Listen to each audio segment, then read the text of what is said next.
नमस्कार, Marathi kitchen creation या YouTube चॅनलवर मी सुनीता तुम्हा सर्वांचे मनापासून स्वागत करते। जून महिना सुरू झाला की प्रत्येक घरातील आईला, बहिणीला सर्वांनाच पडणारा प्रश्न म्हणजे आज डब्यासाठी काय रेसिपी करायची आणि मुलांना पडणारा प्रश्न की आई टिफिनसाठी काय देणार। हे सर्वसामान्य सगळ्यांना दररोज संध्याकाळी पडणारे प्रश्न आहेत। तर त्यासाठी आपण आपल्या चॅनलवर काही विशेष रेसिपी एपिसोड चालू केलेले आहेत। भरपूर अशा रेसिपी टिफिनसाठी आपण तयार करून टाकलेल्या आहेत, त्या सर्व नक्की पहा।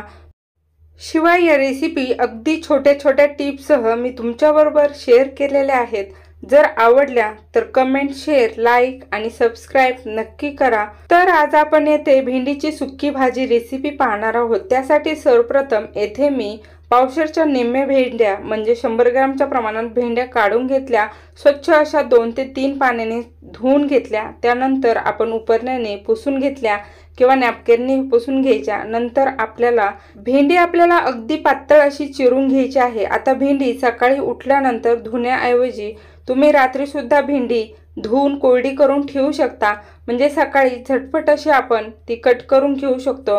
आता येथे आपली अगदी पातळ अशी भेंडी चिरून झाली। मधून मधून आपल्याला चाकू स्वच्छ असा करून घ्यायचा। आता टिफिनसाठी रेसिपी बनवताना पावशेरच्या नेहमी कमी घ्यायची, म्हणजे झटपट अशी रेसिपी तयार होते। आता वाटणामध्ये येथे मी शेंगदाणे काढून घेतलेले आहेत 1 वाटी, हिरव्या मिरच्या 15 काढून घेतलेल्या आहेत आणि शेंगदाणे कच्चे घेतलेले आहेत। त्यानंतर येथे मीठ घेतलेला आहे चवीनुसार। 1 लसणाची कांडी येथे मी फोडून घेतलेली आहे। या पद्धतीने आपल्याला ठेचा येथे करून घ्यायचा आहे हिरव्या मिरचीचा, अगदी दरदरीत आणि जाडसर करून घ्यायचा। मीठ आपण नंतर घालणार आहोत। आता गॅसवर एक कढई ठेवून सर्वप्रथम यामध्ये तेल घालून घ्यायचं। तेल छान तापल्यानंतर आपल्याला यामध्ये 1 चमचा मोहरी घालायची। मोहरी छान तडतडू किंवा फुटू द्यायची। त्यानंतर त्यामध्ये जिरे घालून घ्यायचे। जिरे मोहरी छान फोडणी तयार झाल्यानंतर कट करून घेतलेली भेंडी आपल्याला यामध्ये घालून घ्यायची। हे पहा, भेंडीची भाजी 2 डब्याला पुरेल इतकी आपण येथे बनवणार आहोत। सकाळच्या घाई गडबडीमध्ये जास्त भेंड्या जर चिरल्या आणि त्या परतवत बसला तर त्याला टाइम लागतो, म्हणून कमी साहित्यात, कमी वेळेत आणि कमी रेसिपी टिफिनसाठी अगदी झटपट अशी तयार होते। तर आता या भेंडीच्या भाजीसाठी आपण सगळीकडे भेंड्या छान अशा 2 मिनिटं पसरून घेतल्या। या पद्धतीने आपल्याला ही भेंडी अतिशय छान अशी परतून घ्यायची आहे। तेलामध्ये छान अशी परतून घेतल्यानंतर यामधलं जो ओलावा आहे किंवा जे मॉइश्चर आहे ते निघून जातं, त्यामुळे मीठ टाकायची घाई करायची नाही। आता येथे आपल्याला एक वाफ 1 मिनिटासाठी काढून घ्यायची, म्हणजे भेंडीची भाजी अजून झटपट अशी तयार होते। आता येथे आपण 4 ते 5 मिनिट छान अशी तेलामध्ये परतून घेतली आहे आणि भेंडी अजिबात चिकट झालेली नाही। तुम्ही पूर्ण भेंडी परतवताना पाहिलं असेल की एकही भेंडीला तार आलेली नाही। अतिशय सुंदर मोकळी सुटसुटीत झाल्यानंतर येथे आपल्याला चवीनुसार मीठ घालून घ्यायचं। त्यानंतर मीठ यामध्ये आपल्याला छान असं परतून घ्यायचं, म्हणजे मिठाची चव छान आतमध्ये पर्यंत पोहोचते। आता या पद्धतीने आपण सर्व भेंडी छान अशी परतून घेतल्यानंतर आता भेंडीच्या भाजीचा कलर सुंदर असा येण्यासाठी यामध्ये अर्धा चमच्याच्या प्रमाणात हळद घालायची। जर तुम्हाला नको असेल तर नाही घातली तरी चालेल। तर येथे तुम्ही पाहू शकता अतिशय सुंदर कलर भेंडीच्या भाजीला आलेला आहे। त्यानंतर आपण जो हिरव्या मिरचीचा ठेचा करून घेतला आहे तो आपल्याला यामध्ये घालून मस्त असा परतून घ्यायचा आहे। हे पहा, सर्व ठेचा घालायचा। येथे आपण कच्चे शेंगदाणे ठेचा करताना वापरले होते, ते सुद्धा या पद्धतीने परतून घेतल्यामुळे त्यामध्ये परतले जातात आणि अतिशय खमंग असा लागतो आणि त्यामुळे ही भेंडीची भाजी मुले अगदी आवडीने खातात आणि नको असेल तर यामधला ठेचा तर हमखास ते खाणारच।